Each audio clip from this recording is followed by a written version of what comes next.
Ia, whatalo whatul pa ia malu tato o tunu sa mo le nei vaenga le fiafi. Toi la vo se anga fo ia na mai a lole le ngata o le na i tu lao toi mai al nei masina e fa pe fo na mai a mal nei tau sanga lua afe ma le lua sifu ma le lima ma lor so i fu manuia. O tato tu si ui le nei vaenga o le aso ma le mafu o le mato tu lai ma fai lo. Ono le tu langa o tato promotion po fala wai te lenga o tato fa tau sa fa ia me le asul lima o te sema se yo mai lava le sola stoltas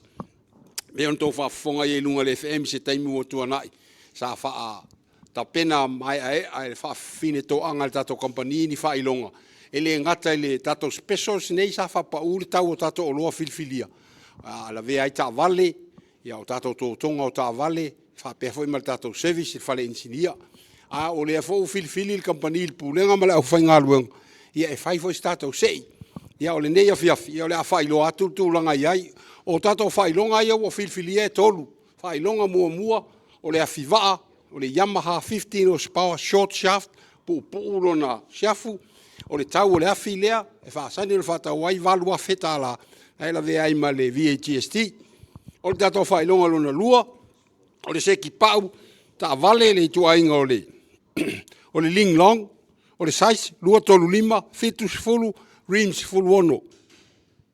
O le tato whailonga lon tolu, o le seti pau foi, saisi la vaitasi, ling long, lua tolu lima fitus fulu, o le rims full wono. O pau nei o tato whailonga mua lona lua mala lon tolu. Pau nei e whetau le van lea la poa, lea e umi lea fi leua, ta tele nei pe se Charles Pass. Lono wing, ia whamanu e ina tangata tato sei, ia tu langa na o tato whailonga mua, o le awhiwaa, Yamaha 15 horsepower short shaft, whailonga lona lua o tato seti pau na e whapau, sais na lua tolu lima fitus fulus fulwono, whapena fo e malta whailonga muli whailonga tolu, o le sais o pau fo e whaling long, sais lua tolu lima fitus fulwono. Ia o le avanoa la nei la tato whasolo atura morse ina, o le tato whailonga mua, o le awhiwaa.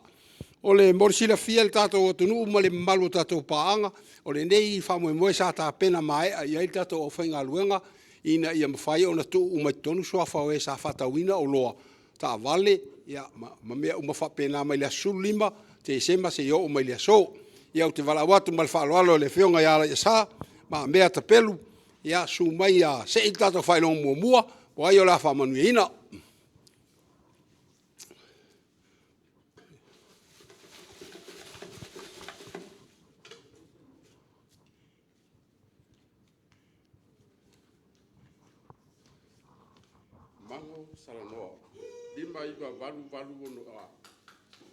Ia, o le nāua tō whaafonga mai iai, o le ua manu mālo le tato whailonga mua le awhiwaa, sfulu lima o se paua Yamaha, mango salanoa, o le telefoni fitu walu o fitu tasilua, a whaafonga mai le, tamari le ia mango salanoa, ia na su mai la ia, le vai asfou, piki lau whailonga o le awhiwaa, sfulu lima, mango salanoa, telefoni fitu walu o fitu tasilua. Mai stato pati tato whainga luenga more, le ua manu mālo, la tato fa solo atu se ina tato whailonga lona lua, pa ue wha, sais fulma leono, ling long. Wanita ale, su mai ana e se ina tato whailonga lona lua.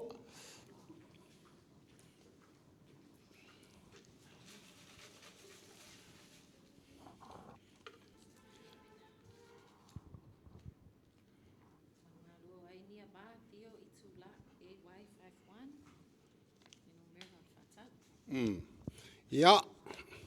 o le tatu whailonga lona lua, o pau ta vale nei sais rims fulu ono, wha pau ling long o manu malo aia, te mai toi lo ia sa moa commercial bank ia ania wā, tora, o le aso fulu ono te semba leo lo wha mawina, o le tatu whailonga lona lua, o malo aia ania wā, fia tora, fili matala vea, o le asulu ono te semba. Mas tato popomo tato whailonga lona lua. Ia,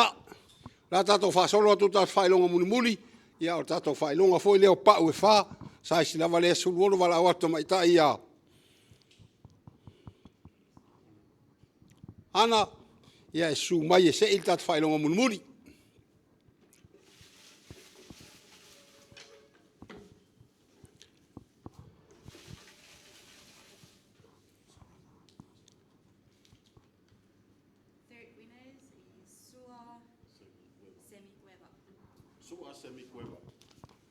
Ya, o tatu whailonga muli na man malo ai sua, se mi kueva, telefoni, fitu ono lima, iwa valu lua fitu. Fitu ono lima, iwa valu lua fitu. Mas tato popo, tato whainga luenga mo tatu whailonga muli. Ia e whasisi latu fo, ia whapea o fitau ia o pau nei malau ta vale. O lo ofo ina atu tatu whale insinia, whapi ina, ma le free service. I le tūlanga leo, o le customer le ma lo tatu whailonga lona lua, ma le whailonga lona tolu. O le awa noa fo le nei a vea ilo leo whai mafonga tau mole le pulenga ma le au whainga luenga le Ascom Motors moli atu le mato whaaftai tele le malu tatou atunu me se tatou paanga sa lango sua so ani mai tau whainga tatou company e le lava se ngaluenga e whainga ofia au noa malau tau so ani mai e le mato whaaftai atu e lau tau pa ia malau tau malu me se lava paanga tatou company o ila tau foi wale mbau al whamanu yanga tono e foi se staimi le o mamau lumanai to e fai vol tatou talonga ni te o mau wailo ava noa ma to fa nga ina le ava noa le mo mol te le to i mo onga fa manu yanga mo tau sanga folu o ono yanga le leile atu tatou atu no e ma to fa al tele fa ftai